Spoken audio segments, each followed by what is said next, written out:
खुलुमबाय लोगोफोर, गोजोन फुंबिलि बयनिसिमबो।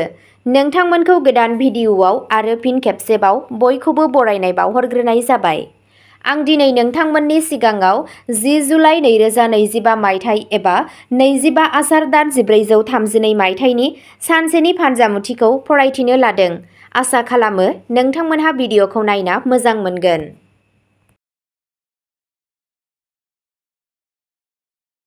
मेष राशि। माखासे गोसोआरि जेंनाफोरा नोंथांखौ जेंनायाव खोख्लैनो हागौ। दिनै नोंथांनि थाखाय जायखिजाया बाथ्रा दान्थेलायनायनिफ्राय गोजानाव थानाया साबसिन जागोन। बैसोगोरा आरो हेफाजाबगिरिफोरनिफ्राय हास्थायनाय हेफाजाब मोननायाव गोबाव जानो हागौ। थासारिखौ सामलायनायाव लाखिनो थाखाय नोंथाङा गोब्राब नाजानांगोन। नोंथांनि राङारि थासारिखौ गोख्रों खालामनो थाखाय नोंथाङा नोंथांनि राङारि रोंग'थिफोरखौ दिन्थिगोन आरो कमिसननि गेजेरजों माखासे रांबो आर्जिनो हागौ। नोंथाङा मोनसे दावबायनायखौ दोनथ'नो गोनां जानो हागौ। नखरारि जिउआ सरासनस्रा थागोन आरो नखरनि सासे गेदेरनि बोसोनआ खामानियाव फैगोन। नोंथांनि दिनैनि खाफालगोनां दिगआ जादों खोला, खाफालगोनां अनजिमाया जादों 4 आरो खाफालगोनां गाबआ जादों दावरायनि गोथां गाब। वृषभ राशि। दिनै नोंथांनि रांखान्थियारि थासारिया गोख्रों जागोन। गावजों गाव फोथायनाया नोंथांनि सोमोन्दोखौ गोख्रों खालामगोन। नोंथांनि खस्थ'नि फिथाइया थाबैनो नोंथांनिसिम फैगोन। बे राशिनि आइजोफोरा दिनै जुनिया मोजां खौरां मोननो हागौ। दिनैनि साना नोंथांनि जिउ राहानि थाखाय मोनसे माइल खुन्थिया फोरमान जागोन। जाफुंसारनाया नोंनि आथिंखौ खुदुमगोन। दिनै मानसिफ्रा नोंथांनि सानस्रिफोरखौ खोनासंनो जोबोद गोसो गुदुं जानो हागौ। सासे ब्राह्मणनो माबा मोनसे दान हो आरो नोंथाङा नोंथांनि खामानियाव जाफुंसारगोन। नोंथांनि दिनैनि खाफालगोनां दिगआ जादों सानजा, खाफालगोनां अनजिमाया जादों 7 आरो खाफालगोनां गाबआ जादों मैनि गाब। मिथुन राशि। दिनै नोंथाङा गोजाम दाहारनिफ्राय उदां जागोन।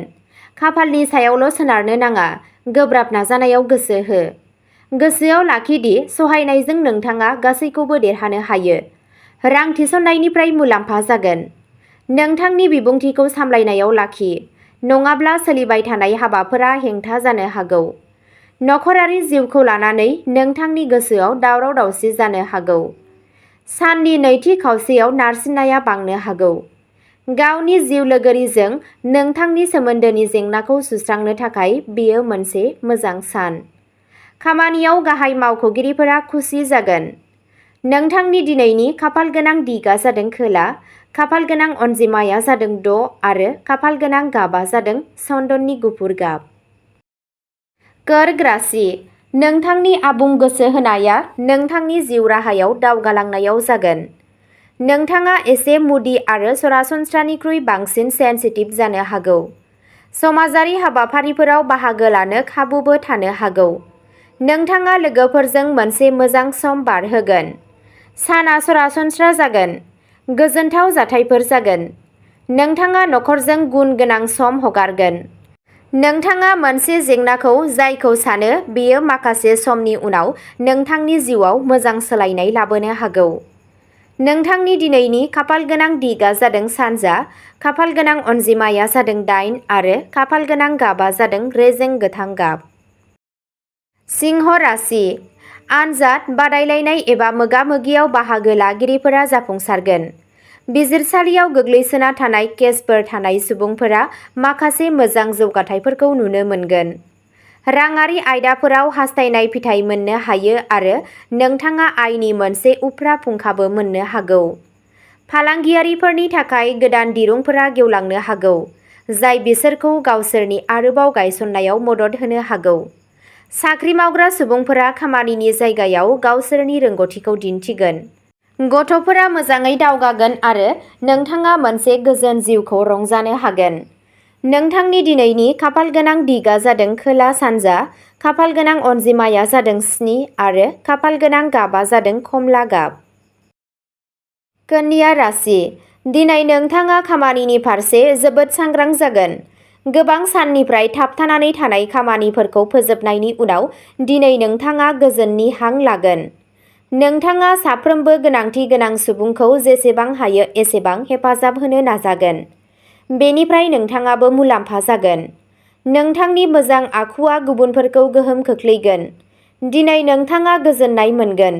नोंथांनि मोजां मोनलायग्रा लोगोआ दिनै मोनसे रेस्टुरेन्टाव सानजौफुनि जानायनि सानथांखि लानो हागौ। बेयो नोंथांनि सोमोन्दोखौ गोख्रों खालामगोन। हाबा जानाय जराफोरा गथ'फोरनिफ्राय गोजोननाय मोनगोन। देवी दुर्गानि थानसालियाव नालेंखर दान हो आरो नोंथांनि गासैबो खामानिफोरा जाफुंसारगोन। नोंथांनि दिनैनि खाफालगोनां दिगआ जादों खोला, खाफालगोनां अनजिमाया जादों 4 आरो खाफालगोनां गाबआ जादों गोथां गाब। तुला राशि, दिनै नोंथाङा राङारि मुलाम्फा मोनगोन। नोंथांनि फालांगियाव सानस्लाबै दावगानायनि इसारा नुनो मोनदों। फालांगिया मोजां सोलिगोन। नोंथाङा गागि सुबुंफोरखौ लोगो हमगोन। जौगानायफोर थागोन। रागा आरो रंजानायखौ सामलायबाय था। सावस्रिनि जिंगाया नोंथांखौ जिंगासिगोन। जुदि नोंथाङा फालांगियाव दं, अब्ला नोंथाङा नोंथांनि हाबाफारिफोरखौ बांहोनांगोन। गोबाव समनिफ्रायनो दिन्दां जानानै थानाय हाबाफोरखौ फोजोबनाया नोंथांनि गोसोआव गोजोननाय लाबोगोन। IT आरो MBA आयदायाव फरायसाफोरनि थाखाय गोदान साख्रिनि खाबुफोर मोनगोन। नोंथांनि दिनैनि खाफालगोनां दिगआ जादों सोनाब, खाफालगोनां अनजिमाया जादों 6 आरो खाफालगोनां गाबआ जादों गुफुर गाब। वृश्चिक राशि, मासि, बेथन एबा नोंथांनि मोनथायफोरा बांनो हागौ। मोनसे गोदान जायगायाव थांनायनि जाथावना दं। नोंथाङाबो माबा मोनसे गोदान सोलोंनो हागौ। बाहागोआरिफोरजों सोमोन्दो आरो खाथि सोमोन्दोआव दावगानाय जागोन। नोंथांनि सोमोन्दोफोरा गोख्रों जानो हागौ। नोंथांनि गोसोआव दावराव-दावसि जानो हागौ, नाथाय नोंथाङाबो बेनिफ्राय मुलाम्फा जागोन। जेसेबां हायो एसेबां प्रेक्टिकेल था। साबसिन फिथायनि थाखाय खामानियाव गावनि दिन्थिफुंनायाव गोसो हो। रांखान्थियारि आयदाफोरनि थाखाय नोंथाङा मोनसे गुसुं दावबायनो गोनां जानो हागौ। नोंथांनि दिनैनि खाफालगोनां दिगआ जादों सानजा, खाफालगोनां अनजिमाया जादों 3 आरो खाफालगोनां गाबआ जादों रेजें गोथां गाब। धनु राशि, नोंथांनि गोहोमनि ओनसोला गोसारगोन आरो नोंथाङा माखासे गोनांथार सोमोन्दोफोर गायसनगोन जाय गोलाव समनि थाखाय मुलाम्फा गोनां जागोन। नोंथाङा मोजां खौरां मोनगोन एबा सावरायनायनि गेजेरजों नोंथाङा राङारि मुलाम्फा आर्जिनो हागोन। राङारि सेक्टराव हास्थायनाय मुलाम्फा जागोन। नोंथाङा स्टक मार्केट, गारिफोर, सम्पथि एबा दोनथुमनाय बिथांखिफोराव रां थिसननायनि बाथ्रा सानगोन। माखासे गोनांथार खर्साफोरखौ दोनथ'नो हागौ। नखरनि सोद्रोमाफोरनि गेजेराव गोरोबलायनाय जागोन आरो नोंथाङा खुसि जागोन। जुदि नोंथाङा हाबा जायाखैब्ला नोंथाङा थाबैनो जुलि जानो हागौ।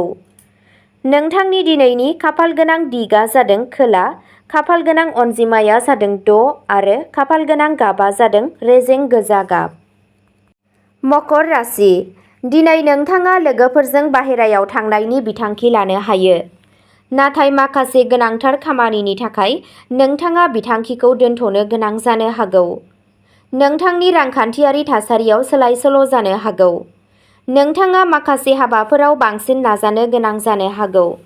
सोरबा सिनाय मोनै सुबुंनि थाखाय नोंथांनि मुडआ एसे गोहोम खोख्लैनो हागौ। नोंथाङा गावनि जिउ लोगोरिजों साबसिन गोरोबलायनाय गायसननायाव जाफुंसार जानो हागोन। नोंथाङा नोंथांनि पार्टनारनिफ्राय राङारि हेफाजाब मोननो हागौ। मोनसे मावरियासालियाव थां आरो गथ'फोरनि माखासे अनथोब हो। बेयो नोंथांनि रांखान्थियारि थासारिखौ गोख्रों खालामगोन। नोंथांनि दिनैनि खाफालगोनां दिगआ जादों सा, खाफालगोनां अनजिमाया जादों 8 आरो खाफालगोनां गाबआ जादों गोथां गाब। कुम्भ राशि, दिनै हा आरो न'जों सोमोन्दो गोनां खामानियाव दावगानाय फैगोन। नोंथांनि खामानिफोराव नोंथांनि जिउ लोगोरिनि मददआ नोंथांनो गोदान गोहो होगोन। नोंथांनि मोजां मोनलायनाय जिउआव नारसिनथाय थानो हागौ। खैफोद दाला। बिदा-फंबायनि हेफाजाबआ नोंथांनि खुसिखौ बांहोगोन। नोंथांनि खरसाया नोंथांनि आयनिफ्राय बांसिन जागोन। बेनिखायनो नाङै खरसाफोरखौ सामलाय, नङाब्ला नोंथाङा रांखान्थियारि आंखालजों मोगा-मोगि जानो हागौ। नोंथाङा गोजाम लोगोफोरजों बायजोआव थांनो खाबु मोनगोन। नोंथाङा गुबुन हादोरनिफ्राय साख्रिनि अफार मोनगोन।